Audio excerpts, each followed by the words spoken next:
नमस्कार, मैं doctor Manju Ladla, associate professor SK government girls college Sikar.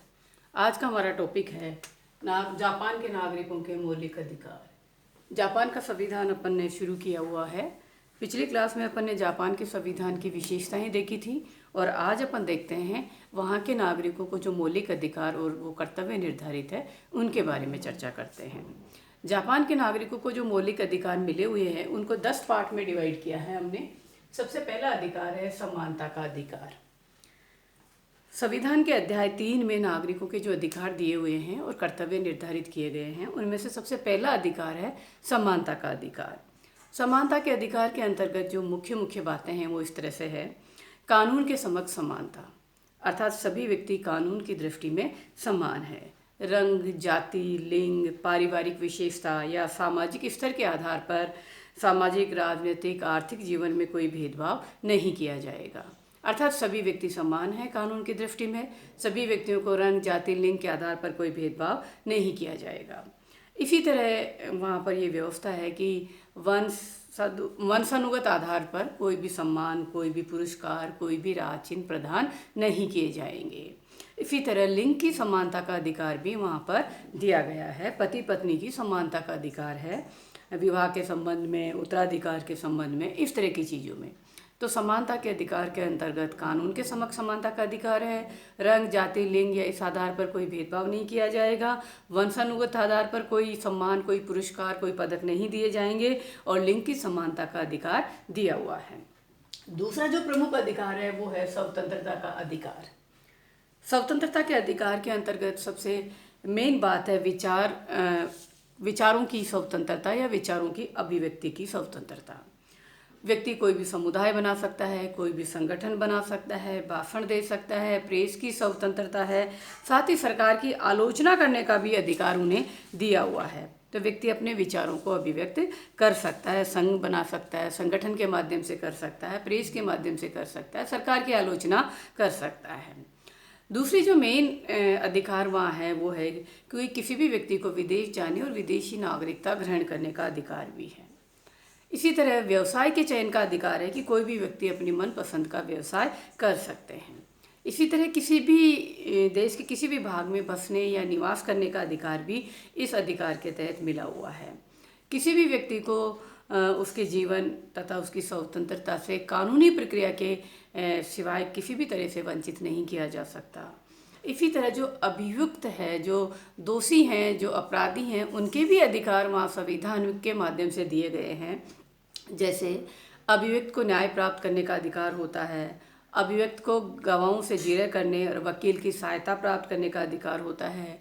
किसी भी व्यक्ति को अपने विरुद्ध गवाही देने के लिए बाध्य नहीं किया जा सकता है और किसी भी अपराधी को एक ही अपराध के लिए 2 बार दंडित नहीं किया जा सकता। तो स्वतंत्रता के अधिकार में भी इस तरह के अधिकार वहाँ पर शामिल किए गए हैं। तीसरा जो मौलिक अधिकार वहाँ मिला हुआ है वो है धार्मिक स्वतंत्रता का अधिकार। धार्मिक स्वतंत्रता के अंतर्गत प्रत्येक व्यक्ति को अंतःकरण की स्वतंत्रता का अधिकार मिला हुआ है। राज्य द्वारा किसी भी धार्मिक संगठन या किसी भी धर्म विशेष को कोई संरक्षण प्रदान नहीं किया जाएगा। राज्य द्वारा धार्मिक शिक्षा का निषेध किया गया है। किसी भी व्यक्ति को किसी धार्मिक कार्य या समारोह या किसी भी इस तरह के फंक्शन में भाग लेने के लिए बाध्य नहीं किया जा सकता है और व्यक्ति अपनी इच्छानुसार अपने धर्म की क्रियाकलाप कर सकते हैं। तो धार्मिक स्वतंत्रता का अधिकार भी मिला हुआ है। इसके पश्चात आता है शोषण के विरुद्ध अधिकार। चौथा जो मेन अधिकार है कि प्रत्येक व्यक्ति को अपने शोषण के विरुद्ध रक्षा करने का पूरा अधिकार दिया है। यहाँ शोषण से जो तात्पर्य लिया गया है जापान में वो ये लिया गया है कि नागरिकों की इच्छा के विरुद्ध बलपूर्वक लिया गया श्रम शोषण की श्रेणी में माना जाएगा और वो दंडनीय अपराध होता है। तो इस व्यक्ति की इच्छा के विरुद्ध कोई भी श्रम आपन या वहाँ नहीं कराया जा सकता है। तो शोषण के विरुद्ध अधिकार उन्हें मिला हुआ है।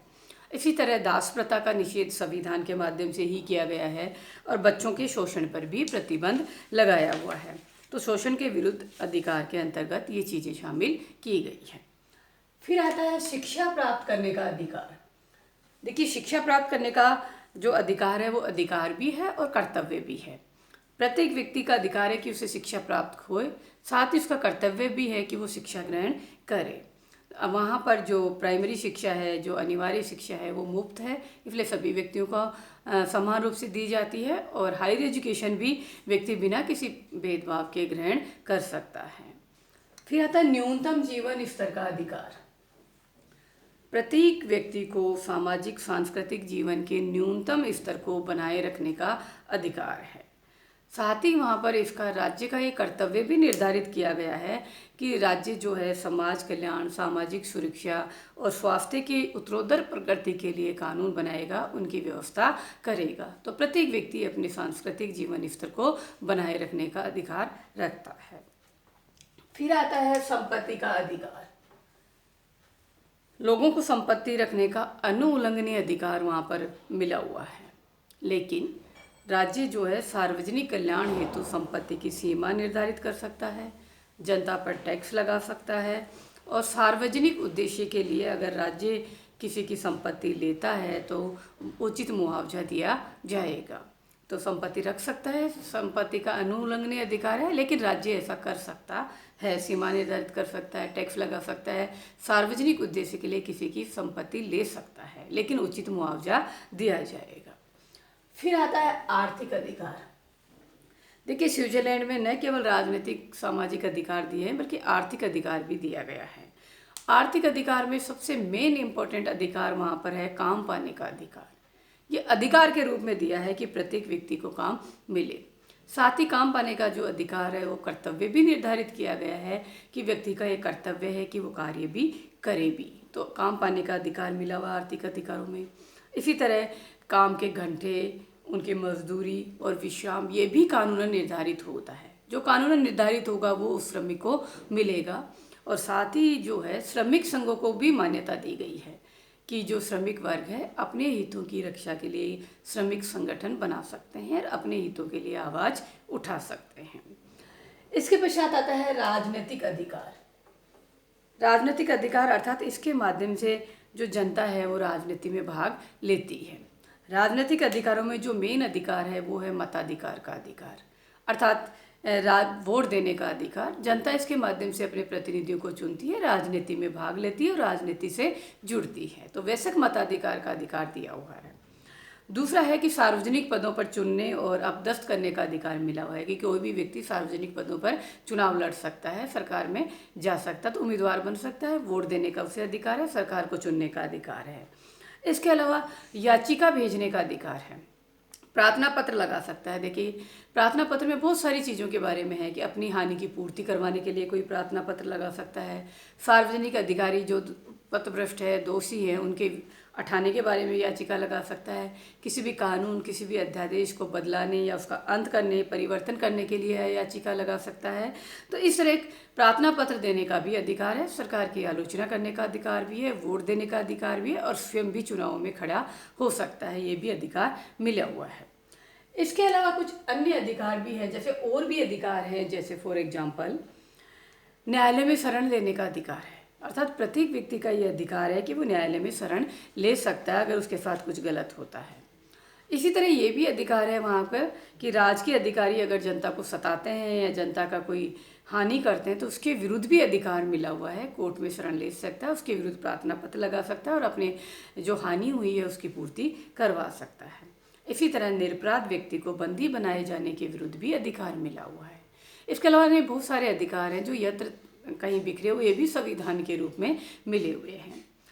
इसके साथ साथ ही अगर हम देखते हैं जापान के संविधान में अधिकारों के साथ साथ कर्तव्यों की भी व्यवस्था की गई है और 3 मोटे रूप से ये कर्तव्य निर्धारित किए गए हैं यहाँ पर कि कार्य करना, अर्थात कार्य काम पाना व्यक्ति का अधिकार है तो उसका कर्तव्य भी है कि वो ये कार्य करे। कर देना, अर्थात जो सरकार जनता पर टैक्स लगाती है वो कर ईमानदारी पूर्वक समय पर अदा करना व्यक्ति का कर्तव्य है। और तीसरा है शिक्षा प्राप्त करना, अर्थात प्रत्येक अभिभावक का यह कर्तव्य है कि वो अपने बच्चों को जो शिक्षा है वो अनिवार्य रूप से ग्रहण करे, दिलाए। तो ये कर्तव्य भी निर्धारित किए गए हैं।